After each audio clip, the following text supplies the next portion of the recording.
Hello friends, you are most welcome in Ayush Academy. Today we are going to attend the story Under the Banyan Tree by R.K. Narayan. R.K. Narayan is one of the famous story writer of his time. He wrote many stories. Under the Banyan Tree is one of the famous story of R.K. Narayan. This story is very famous. Presently, this story is taught in BA first year in first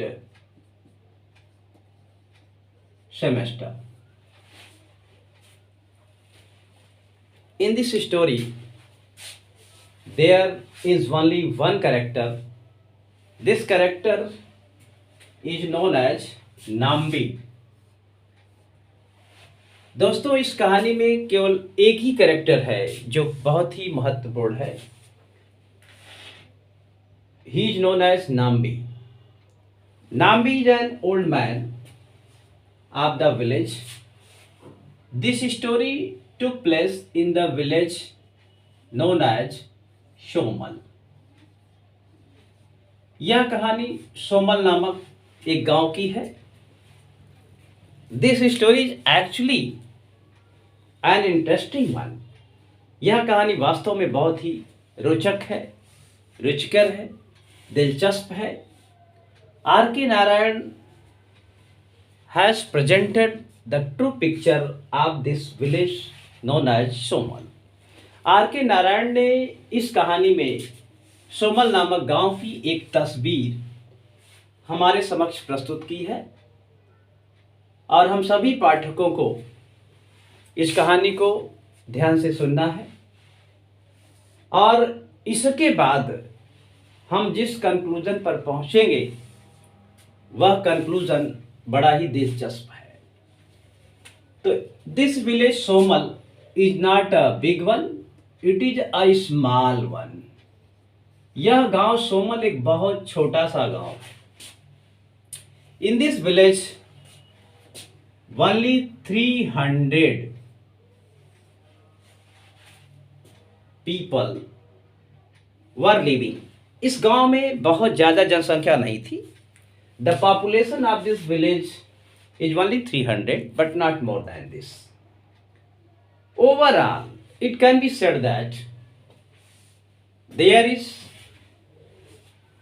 only 300 men, women, and children were living. In this village, there is an old man named Nambi. इस गांव में एक बूढ़ा आदमी रहता है जिसका नाम नाम्बी है और यह बूढ़ा आदमी गांव से कुछ दूरी पर एक मंदिर है वहां रहता है. And nobody can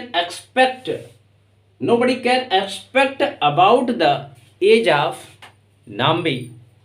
He is 60 years old or 70 years old or 75 or 85. It is beyond the expectation. यह एक्सपेक्टेशन से परे है जिसके बारे में कोई भी कल्पना नहीं कर सकता. Just beside the temple there was a big banyan tree. Just beside the temple there was a big banyan tree. उस टेम्पल के पास एक बहुत बड़ा बरगद का पेड़ था और under the banyan tree nobody was going to live besides an old man. उस बरगद के पेड़ के पास कोई और नहीं रहता था बल्कि वह बूढ़ा व्यक्ति रहता था. The old man was living always in that temple alone. He had nothing besides a lantern. उस बूढ़े आदमी के पास एक लालटेन थी, उसके सिवा और कुछ भी नहीं था. बूढ़ा आदमी गांव के लोगों पर आश्रित था. He was dependent fully to the village men and the village people. he used to go from door to door when he felt hungry. जब वो भूख महसूस करता था तो वह गांव में जाता है, किसी के भी घर से जो कुछ मिलता है वह उसे खाता है. After that he return to the temple and slept for the night. इसके बाद वह आता है, आने के बाद मंदिर में सो जाता है. This was going on and on. इस तरह से चलता रहता है. यही उसकी जीविका थी, यही उसका जीवन था. This was the life style of Nambi. Nambi का यही लाइफ स्टाइल थी, नाम्बी के जीने का यही कुछ तरीका था. One thing which was very special in Nambi, Nambi was god gifted for telling the story to the village people. Nambi god gifted था जो लोगों को कहानियां सुनाया करता था.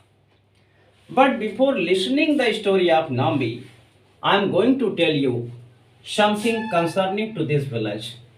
In this village, the village was a backward one.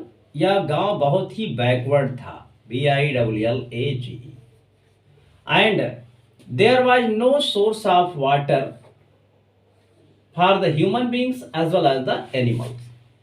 There was only one tank. वहां पर एक ही टैंक था, एक ही तालाब था. The men, women, children, animals, birds, they used to go and take the water from there. इस गांव के स्त्री, पुरुष, बच्चे यहाँ जाते थे और तालाब से पानी पीते थे. यहाँ तक कि जानवर भी इसी तालाब से पानी पीते थे. पक्षियाँ भी. सारे लोगों के जीवन का स्रोत यही टैंक था जहाँ से लोग पानी पिया करते थे. और उस गांव के लोग, जो 300 लोगों की आबादी वाला वह गांव था, सारे लोग इसी टैंक पर डिपेंड थे. The water was not hygienic.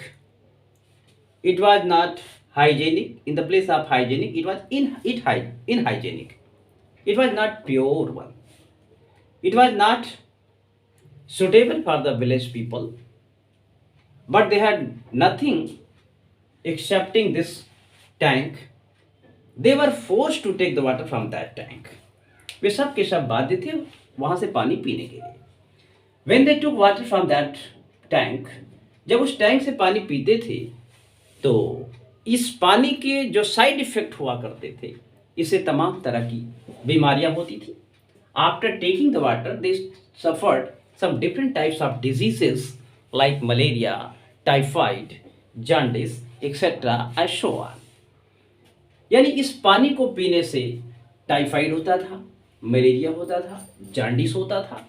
लेकिन ये लोग इस बात की कोई परवाह किए बगैर वहां से पानी पीते थे, because it was only one source of the water for the village people as well as the animals and birds.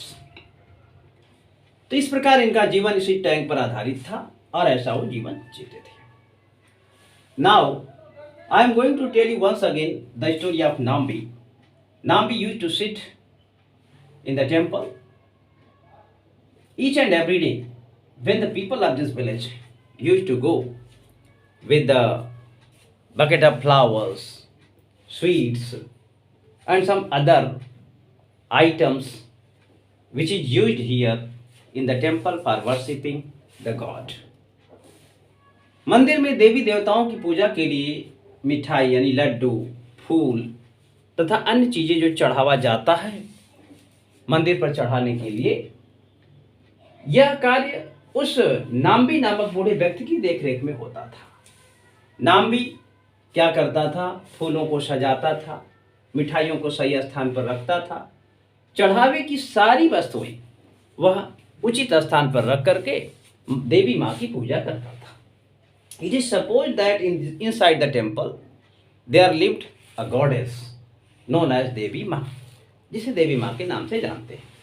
वह चढ़ावा चढ़ाता था और लोग उसी पर आश्रित थे. इस तरह से नाम्बी और उस गांव के लोग अपना जीवन जी रहे थे. फिर क्या था? नाम्बी के साथ एक और बात थी. when even Nambi wanted to tell the story to the villager, then it was the symbol of Nambi that he used to put a lantern under the banyan tree, बरगद के पेड़ के नीचे जब वो एक लैंटर्न रखता था, लैंटर्न रखता था, at that time when the light of the lantern coming out, then this was the symbol for the villagers that the old Nambi who was living in the temple, today he will tell the story of the villagers. That is why one by one the villagers gathered there to hear the story of Nambi. एक एक करके गांव के सारे लोग वहां इकट्ठा हो जाते थे नाम्बी की कहानी को सुनने के लिए. It was a God gift of Nambi that Nambi used to tell the story of all these villagers with great interest. Nambi की इस कहानी को गांव के लोग बड़ी ही रुचिकर अंदाज में सुनते थे और वे बड़े प्रसन्नचित होते थे. नाम्बी ने केवल एक दो कहानी नहीं बताई थी, गांव के लोगों को उसने बहुत ढेर सारी कहानियां सुना डाली थी. इस प्रकार गांव के लोग उसकी कहानी को बड़े चाव से, बड़े मन से सुनते थे. This was going on and on. सारी चीजें इसी प्रकार चल रही होती हैं. फिर क्या था, नाम्बी भी खुश, गांव के लोग भी खुश.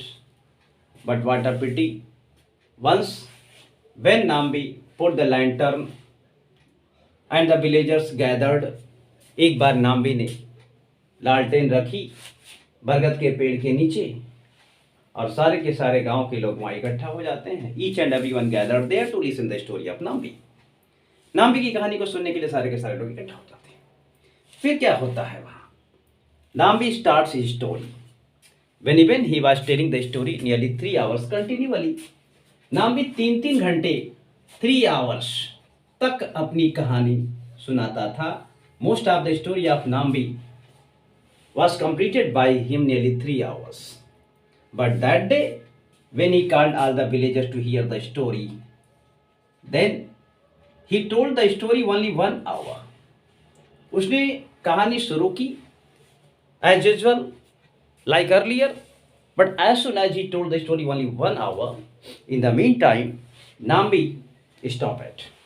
Why? Because Nambi had forgotten the story. Nambi की कहानी भूल गई, नाम्बी को कहानी याद नहीं रही, वह रुक गया. लोगों ने कहा yes tell me more further, आगे और सुनाओ. But Nambi was unable to tell the story because he could not recalled the story once again so that he could told them as a storyteller. Nambi tried again and again but failed. Nambi ने बहुत कोशिश की लेकिन असफल रहा. He couldn't tell the story of those villagers. After waiting for a long, the villagers went away one by one. Villagers वहां से वापस चले जाते हैं. Once again, Nambi invited them to hear the story for putting the lantern under the banyan tree. Once again they came there. They gathered there to listening the story of Nambi. But what a pity! This also, it was also repeated by Nambi that as soon as he started his story, after 1 hour, once again he forgot his story, which he was telling there. जो कहानी वो बता रहा था एक बार फिर भूल गया. Once again he tried. फिर उसने कोशिश की but failed. फिर क्या था, गांव के सारे लोग डिस्टर्ब हो गए, वे कहानी को सुन नहीं पाते हैं. फिर अगले पल क्या होता है, they waited for a long. After that they disappear one by one. एक एक करके वहां से चले जाते हैं. After waiting long, Nambi meditated the goddess of the temple. जब कभी नाम्बी कहानी को समाप्त करता था या कहानी को बीच में छोड़ता था, he said that this is only the order of the mother. माँ की यही इच्छा थी कि कहानी यहीं रोक दी जाए. इसके बाद वह कहानी नहीं सुनाता था. तो he meditated for a long time. Meditation, perhaps you don't know what is meditation. The word meditation means a deep and constant practice. Meditation means होता है ध्यान लगाना. तो वह माँ का ध्यान लगाया ध्यान लगाने के बाद once again the gift of the god revived in him and he got success to tell the story. और काफ़ी ध्यान के बाद उसे जब कहानी लोगों को सुनाई तो लोगों ने कहानी सुनी और उसे सफलता मिल गई। But after some time once again he invited, but the same thing happening here also. He told the story to the villagers, but in the midst of the story he forgot once again. एक बार फिर भूल गया। By and by the village people disbelieve on him. धीरे धीरे गांव के लोगों का विश्वास कम होता गया और इस नाम्बी से उनका विश्वास धीरे धीरे घटता गया। इसलिए अब लोग बरगद के पेड़ के नीचे आना बंद कर दिए। The people did not believe in Nambi, so that they stopped to coming under the banyan tree and listening the story of Nambi any further. But one day Nambi went inside the village and he shouted from door to door. He said that I am going to tell you very interesting story. Please come under the banyan tree beside the temple.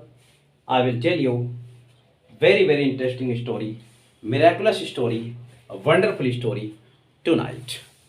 उसे सबसे हाथ जोड़ करके विनती की, जोर जोर से चिल्ला चिल्ला कर घर घर कहा कि आज रात में विशेष कहानी बताने वाला हूँ, कृपया आइए और मेरी कहानी को सुनिए। यही हुआ। लोगों ने सुना। The people heard Nambi. One by one they gathered once again under the banyan tree. एक एक करके वो बरगद के पेड़ के नीचे आते हैं। They wanted to hear the story of Nambi as usual. Nambi की कहानी को वे एज यूजुअल सुनना चाहते हैं, इसलिए वे एक एक करके वहाँ आते हैं। There Nambi started his story. Nambi ने अपनी कहानी शुरू की। कहानी शुरू करते समय नाम्बी ने कहा कि I had served you well for telling the story, but here is limitation of each and every things. Here is the age of each and every things. हर चीज़ की अपनी एक एज होती है। Now this is only the permission of goddess, so that I am telling you. मैं आपको बता रहा हूं कि हर चीज का एक अंत होता है। तो this is my last word that I am speaking here are telling you that from today I will not tell you any more of the story. Why? Because this is the order of the mother. ये माँ का आदेश है। आज के बाद अब मैं आप लोगों को कहानी नहीं सुनाऊंगा। For saying this Nambi became silent. Some villagers asked some questions, but Nambi didn't give the answer of the question of the villagers. Only he shook his head and he gave the acceptance by shaking the heads. From that day, the people went away from there. After that, Nambi used to sit silently near the temple and he was thinking now he was going to old. Nambi सोच रहा है कि अब वो बूढ़ा होने जा रहा है। Because the God gift and the blessing of the mother, it has taken away. So Nambi cannot tell the story anymore of it as a storyteller. Nambi को लगा कि अब वो एक स्टोरी टेलर की तरह गांव के लोगों को कहानी नहीं सुना पाएगा और वह उसकी कहानी का अंत था। उसे डर सताया जा रहा था। He was growing old. However we know that a man can become old by his flesh and bones, but a man can never be old by his mind. एक व्यक्ति शरीर से बूढ़ा हो सकता है लेकिन मन से बूढ़ा कभी नहीं हो सकता। ऐसा हम सभी जानते हैं। आपने सुना भी है कि मन के हारे हार है, मन के जीते जीत। तो ईश्वर, देवी, देवता, ये हमारे एक विश्वास के प्रतीक हैं। हमें इन पर विश्वास करना होता है। ये दैवी शक्तियाँ हमारे अंदर ऊर्जा का संचार तभी करती हैं जब हम इन पर बिलीव करते हैं। हमारे अंदर अगर विश्वास नहीं होता है तो इस तरह की कहानियाँ, इस तरह की ब्लेसिंग, इस तरह की ऊर्जा हमें नहीं मिल पाती। तो नाम्बी के साथ भी ऐसा ही हुआ। नाम्बी को ये लगा कि उसका विश्वास जाता रहा, मन से वह कमज़ोर होता गया। He was thinking again and again about this point. That is why he had forgotten the story. इसलिए वह कहानी को भूल चुका होता था। That is why he stopped his story in the midst. इसलिए बीच में कहानी को रोक देता था। उसकी कोई कहानी याद नहीं रहती थी। केवल वही बात थी कि उसका मन उसके नियंत्रण में नहीं था। When he was looking healthy and robust, when he believed in Mother Goddess, then it was all going on well. तो सब कुछ अच्छा चल रहा था, किसी चीज़ की कोई दिक्कत नहीं थी। जैसे जैसे उसका विश्वास जाता रहा, वैसे वैसे उसकी शक्तियाँ क्षीण होती गई। इसीलिए कहा गया है कि व्यक्ति को हमेशा विश्वास के साथ काम करना चाहिए। अगर हमारे अंदर विश्वास है तो हम किसी भी कार्य को कुशलतापूर्वक कर सकते हैं। नथिंग कैन ड्रा असाइड, कुछ भी हमें इसे विचलित नहीं कर सकता। नाम्बी के साथ ऐसा ही होता है। फिर नाम्बी क्या करता है, मूक और बधिर की तरह पेड़ के नीचे बैठा होता है। Now Nambi was no more than a deaf and dumb. Nambi की स्थिति एक डीफ एंड डम की तरह हो गई। वही गूंगे बहरे से अधिक कुछ नहीं रहा। नाम्बी चुपचाप बैठा करता था पेड़ के नीचे। जब भूख लगती थी, when he felt hunger, then he used to go for begging the food. After taking, he returned to the temple and he slept. After some years, this was going on and on. After some years, he became too weak and one day he died. इस प्रकार वह बहुत कमजोर हो जाता है। एक दिन नाम्बी की मृत्यु हो जाती है। In this way, this story comes to an end. Here, R.K. Narayan has presented the true picture of the village named Somali, and he also presented an old man whose name was Nambi, जिसका नाम नाम्बी है। Nambi served well for telling the story of the villagers, but at the end of his life, he became deaf and dumb. All in vain. As a result, we can say that we should never lose our courage and we should attain our work regularly day by day. Okay, that's all. Bye bye.